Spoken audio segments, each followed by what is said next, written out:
জানিস, যে মানুষটার হাত ধরে এই ঘরে আসলাম সুখের সংসার করব, সেই মানুষটা যখন অন্যের কাছ থেকে এসে আমার গায়ে হাত তোলে, তখন মনে হয় ঘুমন্ত মানুষটাকে যদি গলা টিপে মেরে ফেলে নিজে মরে যেতাম, তাহলে বোধহয় শান্তি পেতাম।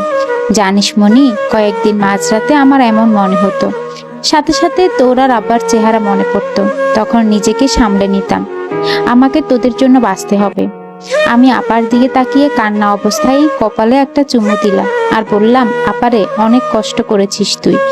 আমার আর আবার দোহাই লাগে, হয় তুই আমার সাথে কালই বাড়ি যাবি, না হয় আমি কিছু একটা করে ফেলবো। আপার সাথে সাথে আমার মুখে হাত দিয়ে বাকি কথা ঠেকালো আর আমার একটা হাত টেনে ওর মাথায় দিয়ে আমাকে দিব্যি দেওয়ালো। আমার দিব্যি থাকলো, তোর যাই হয়ে যাক তুই এমন কিছু করবি না। আমি মেনে নিলাম আপার দিব্যি। আপাকে বললাম, তুই তাহলে কালই এই বাড়ি ছেড়ে আমার সাথে চলে যাবি, আমরা তোকে আগলে রাখবো আপা, তুই দেখিস। বলে আমি আপার পা জড়িয়ে ধরলাম। আপা কেমন জানি নেতিয়ে গেল, কিছুক্ষণ কাঁদলো, তারপর আমার মাথায় হাত দিয়ে বলল, যে ভুল লোকটা আমার সাথে করছে তার কোনো শাস্তি হয়তো দুনিয়াতে নেই। আমি চলে যাব কাল সকালেই তোর হাত ধরে। খুব ভোর থাকতেই দুই বোন বের হয়ে যাব, আর কোনোদিন ফিরবো না, তাকাবো না তার দিকে। আপার খুব কষ্ট হচ্ছিল, আমি বুঝতে পারছিলাম। আপাকে শক্ত করে জড়িয়ে ধরে রেখেছিলাম। আপা একটা ছোট বাচ্চার মতো ফুফিয়ে ফুফিয়ে কাঁদছিল। আস্তে আস্তে আপার গলার আওয়াজ কমে আসছিল যেন। আমাদের দরজায় কড়া নাড়লো হঠাৎ করে। অমানুষটা ছাড়া আবার কে? আপা আমাকে ঠেকালো, দরজা খুলতে হবে না। আমিও চুপ করে বসে থাকলাম আপার কাছে। কয়েকবার জোরে ধাক্কালো, আপা নিশ্চুপ হয়ে থাকলো। একসময় দরজা জোরে ধাক্কানো দেখে আপা নিজেই উঠতে গেল। আমি আপাকে ধরে আস্তে আস্তে তুলে ধরলাম। আপা খুব দুর্বল হয়ে গেছে বুঝতে পারছিলাম। আমি আপাকে আশ্রে ধরে রেখেছি, আপা যেন না পড়ে। দরজা খুলতেই দেখি অমানুষটা রোবটের মতো দাঁড়িয়ে আছে, চোখে মুখে বিস্ময় আর কিসের যেন একটা অজানা ভয়ের চেহারা। এমনকি চেহারার রং বদলে গেছে, মুখটা কেমন জানি কালচে দেখাচ্ছে। আমি পাত্তা দিলাম না, মুখ ফিরিয়ে দাঁড়িয়ে থাকলাম। কাপা স্বরে আপাকে জিজ্ঞেস করলো, কি হয়েছে তোমাদের? আমাকে কিছু তো বলো। আপা আস্তে করে বলে উঠলো, দুই বোন মিলে ঝগড়া করছি, আমাদের নিয়ে তোমাকে ভাবতে হবে না। অমানুষটা হাত এগিয়ে আপাকে ধরতে গেল। মনে হচ্ছে তোমার শরীরটা ভালো নেই, তুমি ঘরে চলো। আপা আস্তে আস্তে এগিয়ে গেল, কিন্তু বাড়ির লোকটাকে ধরলো না। লোকটা আমার দিকে হতভম্ব হয়ে একবার তাকালো। আমি চোখ সরিয়ে নিলাম, সাথে সাথে আপার পেছন পেছন হাঁটছি। আপা যেভাবে টলছে যেন পড়ে না যায়।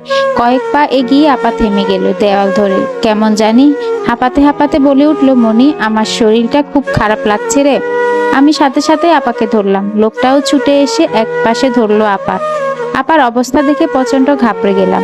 আপার চোখ কেমন জানি উল্টে যাচ্ছিল। আমি ভয়ে কান্না করে দিলাম। এই আপা, আপা, চোখ মেলে দেখ। অমানুষটাও চেঁচিয়ে উঠলো, তুমি এমন করছো কেন? আপা চোখ মুখ নাড়তে পারছে না, ঢলে পড়ে গেল। লোকটার সাথে সাথে আপাকে আর কোলে করে বিছানায় নিয়ে গেল। আপাকে রেখেই লোকটা ফোন হাতে নিয়ে ব্যস্ত হয়ে ডাক্তারকে ফোন করতে লাগলো। আমি আপা আপা বলে কাঁদছি। আপা কোনো উত্তর দিতে পারছে না। এক সময় আপা জোরে একটা নিঃশ্বাস নিয়ে কেমন জানি আবছা করে জড়ো কণ্ঠে বলে উঠলো, মা, মা বলে আপা চোখ বন্ধ করে ফেললো। আমি আপা বলে চিৎকার করে উঠলাম। আমার বুক ছিঁড়ে বের হলো সেই ডাক। লোকটা ছুটে এসে আপার হাত পা ম্যাসেজ করা শুরু করলো, আপার নাম ধরে ডেকে। তার কণ্ঠেও কেমন জানি আর্তনাদ। আপার চোখ মেলছে না। আপা আমার চারপাশ কালো হয়ে এলো, আমার হাত পা অবশ হয়ে যাচ্ছে। ছোটবেলাতে যখন মা মারা গিয়েছিল, আমাকে আপা বুকের ভেতর সবটুকু সময় লাগিয়ে রেখেছিল। কিন্তু আমার আপার যদি কিছু হয়, আমি কার বুকে বেঁচে থাকবো? আমার শরীরে সমস্ত শক্তি ফুরিয়ে আসছিল। মনে মনে একটা কথাই বলছিলাম, হুঁশ থাকা পর্যন্ত, আল্লাহ, আমার আপাকে সুস্থ করে দাও তুমি। আর যদি তাকে কেড়ে নিতে চাও, তাহলে আমাকেও সাথে নিও আপার সাথে। আস্তে আস্তে চোখ বন্ধ করে আপার পাশেই ঢলে পড়লাম আমি। আমার হুঁশ ফিরল, কে জানি আমাকে মনি মনি করে ডাকছে। আমি কোনো রকম চোখ মেললাম, দেখি আপা আমার মুখের দিকে তাকিয়ে আছে। পাশে শুয়ে হালকা হাসি মুখে তাকিয়ে আছে আপা। আমি খুশিতে চিৎকার করে উঠে আপাকে জড়িয়ে ধরলাম আর বললাম, আপা ঠিক আছে? আমার আপা ঠিক আছে। আপাও আমাকে জড়িয়ে ধরে আমার পিঠে হাত বুলালো। কিছুক্ষণ এভাবেই থাকলাম দু বোন। খেয়াল করলাম কে যেন বলছে, এবার তোমার আপাকে ছাড়ো, আমি তাকে আরেকটু দেখবো। আমি ফিরে দেখি ডাক্তার আমাকে বলছে কথাগুলো। তার পাশে ওই লোকটা দাঁড়িয়ে আছে। আমি আপার কাছ থেকে একটু সরে বসলাম। ডাক্তার আপার দিকে ঝুঁকে আপাকে থাকলো। চোখ জিহ্বা ভালোভাবে দেখে একটু গম্ভীর হয়ে বলল, মানসিক চাপ শরীরের উপরে খুব বেশি করে পড়েছে। এই অবস্থা চলে খুব ক্ষতি হয়ে যাবে। নিজের দিকে খুব বেশি করে খেয়াল করবেন। ঘুমের প্রয়োজন খুব বেশি। যে ওষুধগুলো দিচ্ছি সেগুলো নিয়মিত খাবেন। আর অবশ্যই 1 সপ্তাহ পর আমাকে দেখাবেন। আপা মাথা নাড়ালো। আপার ডাক্তার হাসি মুখে আমার দিকে তাকিয়ে, এই যে আপার ছোট বোন, আপার দিকে অনেক বেশি বেশি খেয়াল রাখতে হবে কিন্তু। আমিও সজোরে মাথা নাড়িয়ে বললাম, খেয়াল রাখবো। এখন থেকে আমার আপার। শুনেই ডাক্তার উঠে দাঁড়ালো, প্রেসক্রিপশন লিখে দুলাভাইয়ের হাতে ধরিয়ে দিল, ওষুধগুলো নিয়ম বুঝিয়ে দিল, আর বলল সব রকমের মানসিক চাপ থেকে আপাকে বাইরে রাখতে। সে মাথা নাড়ালো আর ডাক্তারের পিছু পিছু গেল ওষুধ কিনে আনতে। আপার ফোন বেজে উঠলো। আব্বা ফোন করেছে। আমি ধরলাম। যেন আপা ইশারা করলো আমাকে যেন কিছু না বলি। আমিও মেনে নিলাম। খুব সুন্দর করে আব্বার সাথে কথা বলছিলাম।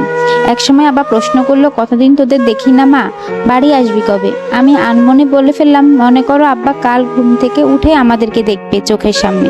আব্বা হেসে উঠলো। আমি আব্বাকে বললাম, আচ্ছা আব্বা, আমি আর আপা যদি সারা জীবন তোমার চোখের সামনে থাকি, আমাদের রাখবে তো? আব্বা আবারও হেসে উঠে কেমন জানি মায়া করে বলে উঠলো, রাখবো তো। এই ঘরটাই তো তোদের, সারা জীবন রেখে দিব আমার 2 নয়নের মণিদের। আব্বার কথা শুনে আমার চোখে পানি চলে এলো। ফোনটা হাসি মুখে রেখে আপাকে জড়িয়ে ধরে শুয়ে থাকলাম আর বললাম,